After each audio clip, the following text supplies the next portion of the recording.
According to the U.S. Bureau of Labor Statistics, 57.4% of workers are female compared to 69.2% being males in 2019. Today we're going to be talking about the presence of gender inequality in the United States workplace. I'm Mia Muniz. I'm Fred Luchas. I'm Alexis Zuzecki. I'm Rylan Shores. And I'm Alana Acosta. So how is gender inequality present in the United States workplace? Gender inequality is present in the American workplace due to the pay gap that exists among the genders, the inequality transgender workers face, and the inequality and double standards that can constitute parental leave. Some of the solutions that we had figured out through our research and information we found was finding an array of people to interview for positions and implementing skill-based assessments in male-dominated industries. That could help have more diversity in these certain workplaces. So for example, using in the interview, using things like what can you actually do instead of just simple questions. And one of our other solutions was gender and race bias can lead to major productivity losses that can end up costing companies millions. And the way we can help this issue is having minorities mentor others in the workplace and putting them in more prominent positions so it can become a norm for more workplaces. So you're seeing these minorities in higher up places and being more prominent. Transgender inequality. So transgender individuals' livelihood is often endangered by people who do not support their identity in the workplace. Most businesses actually ignore laws enforced by the U.S. Equal Employment Opportunity Commission, which basically prohibits employers from discriminating against LGBTQ individuals when it comes to the hiring process. As you can see in this graph, the unemployment rate, the pay cut, and the work hours reduced are significantly different from the general population versus the transgender people, which basically shows us that transgender people were hit harder economically by COVID-19, which basically just furthered the transgender inequity in the workplace.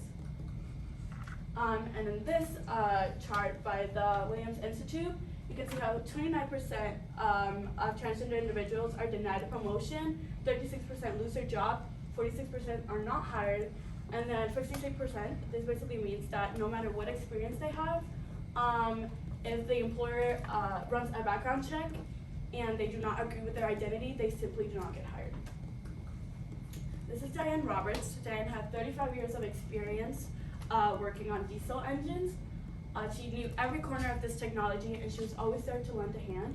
But this changed when she informed her supervisor that she was a transgender woman and could not longer hold it. She started getting harassed daily by her coworkers, and because of this harassment, she had to take medical leave to seek treatment for depression and PTSD. Once she was on leave, she got fired by her company, and she's the prime example of what transgender individuals have to go through just to make a living. The inequalities between genders go further than just man versus woman. We delve into subsections that go through race. If you're a black woman, you're more likely to experience a lesser pay and being told that your hairstyles are unprofessional.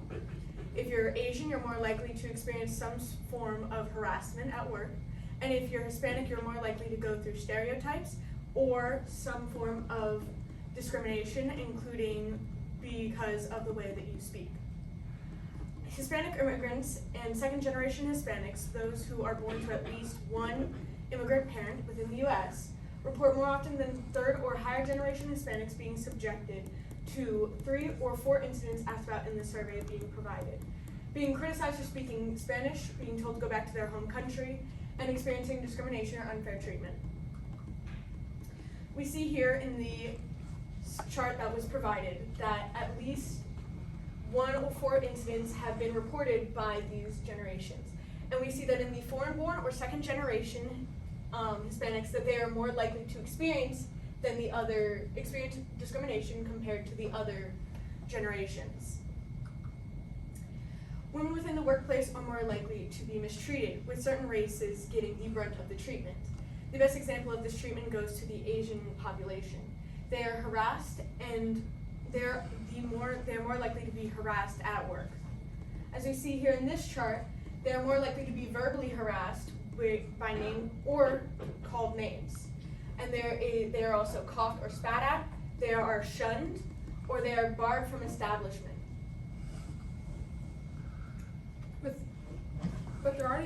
distinct pay gap in the United States, women of color continue to have a deduction in their pay not only because of their gender but also because of their race.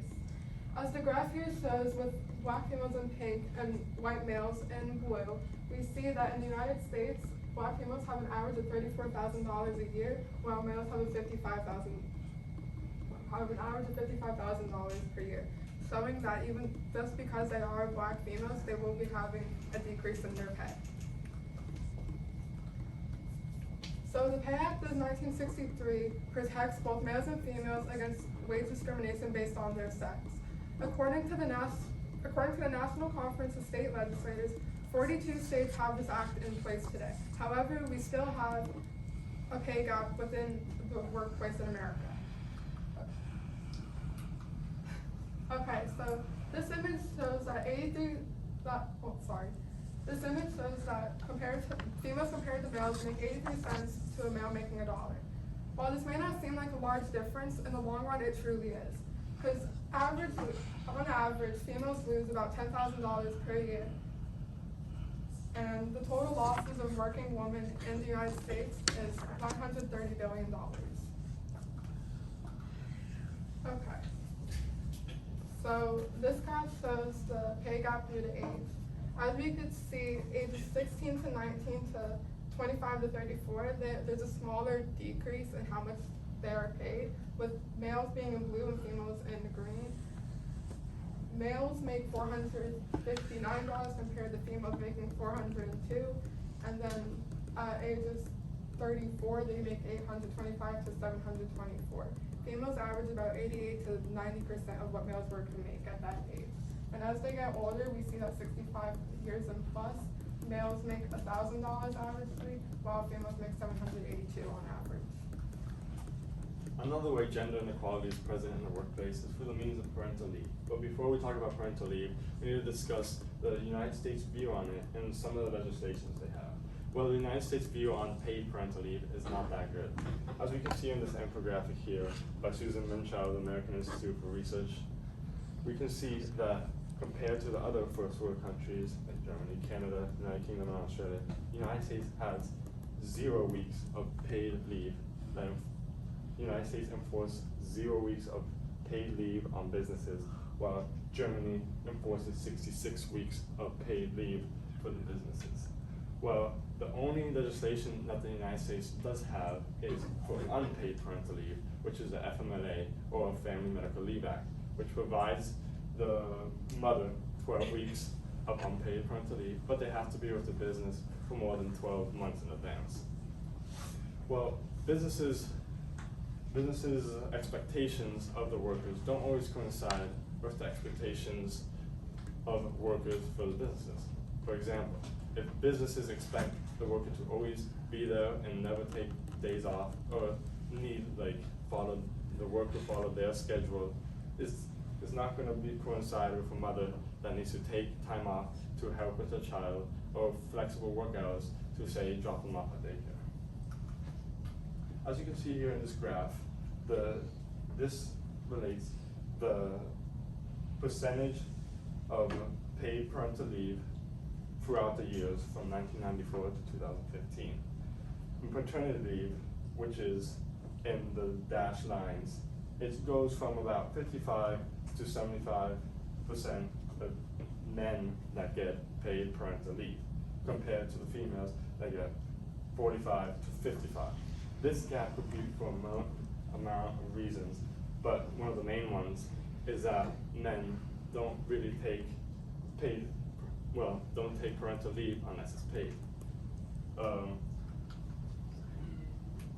Or it could be for another reason, that women don't request it due to being afraid that they're going to get denied of it, or they're afraid of consequences in the workplace. Here we have a quote from Gary Kaufman, chair of the sociology department, which is stating that when there's unequal rights, it basically puts the mother as a primary parent, and the father stays at the workplace and has to work for the bread.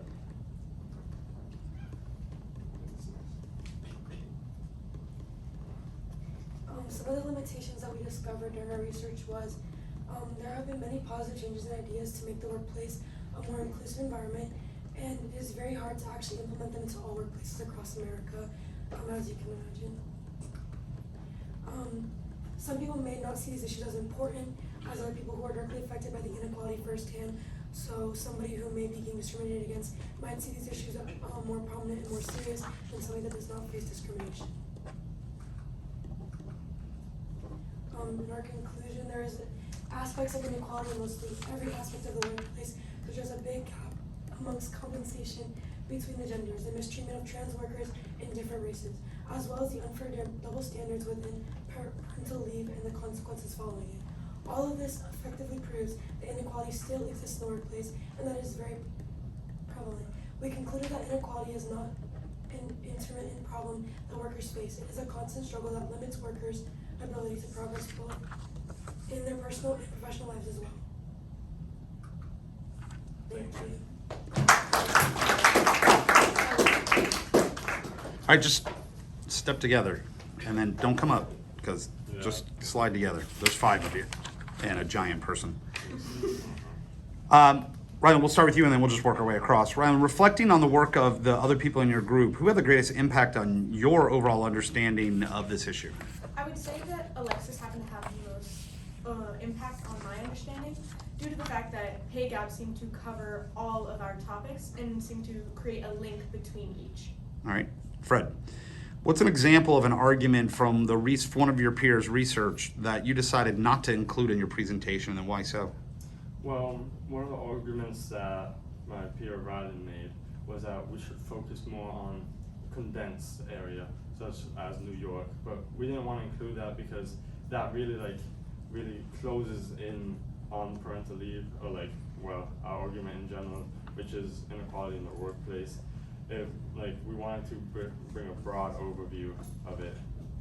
All right, Mia, what's a way in which the solution that you guys came up with as a team makes you think differently about the research you conducted? Originally, whenever I first started researching, I saw the problems that we were trying to argue and did not really see a clear solution myself because of how big this issue is. I kind of had a down look on the issue and was like, if there's any solution, it would take a really long time. But after our research and a lot of things that Alana brought up about transgender community, there's a lot of things that we can implement into the workplace that would actually make big effects and changes. All right, thank you. Alexis, describe an argument from one of your peers' research that makes you think differently about the overall solution you guys came up with. One of the arguments that I made about parental leave made me think differently about our solution is because,